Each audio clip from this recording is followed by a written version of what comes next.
James Leach, 55. So this is the first time I've had a chance, well 2016 is the first time I've had a chance to have a say about the EU. It's crazy, isn't it? I was too young in, who was the first referendum to go in? In the 70s I was too young, I was 10, 11 years old. So. Plus I was in Africa. And you told me you're half Dutch and very European? I love Europe. I'm a Europhile. Yeah, but I just don't like the EU. I don't think the EU is good for Europe. So it's quite simple. So why leave the EU? Because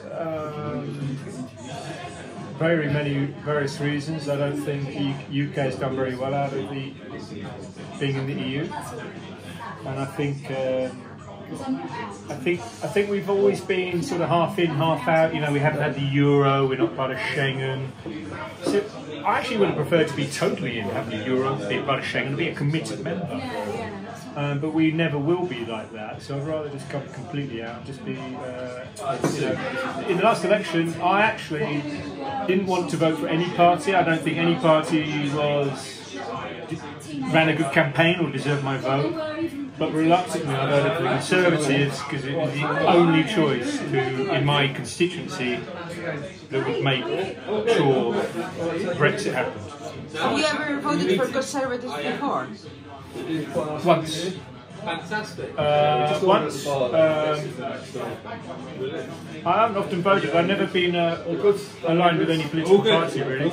I was quite keen on the Brexit party, particularly in the European elections, and I thought that again was how I had to vote to make sure Brexit happened. So it's very much the only choice I was given, not because I'm particularly loving any political party. I just wanted to make sure my vote counted to make sure Brexit happened. That's why I voted the way I did.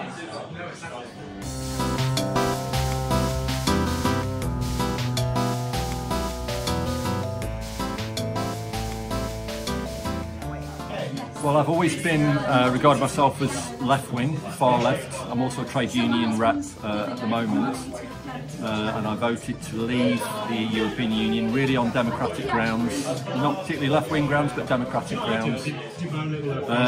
I've become more convinced since the referendum that it was the right choice to make. It's really shaken things up.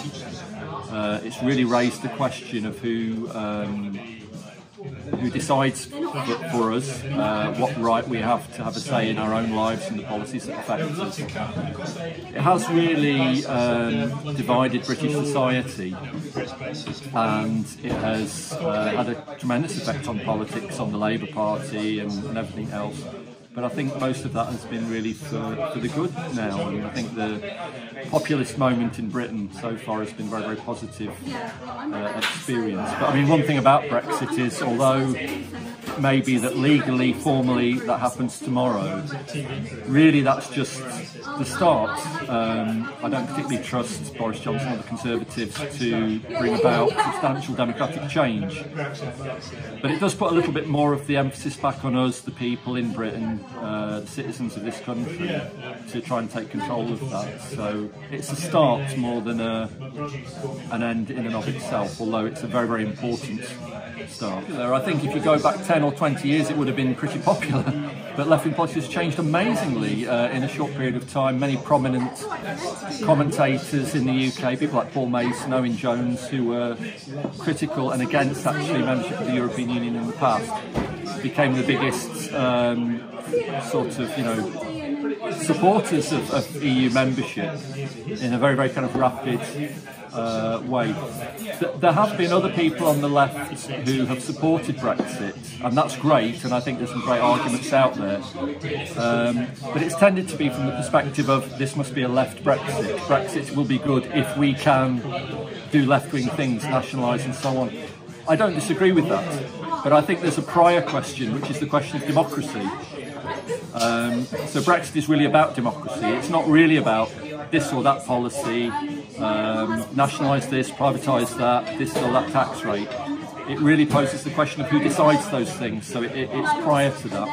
And I think that's why it explains the changes in politics, why the Brexit Party can encapsulate people from the right, left, statist, libertarian, all manner of people.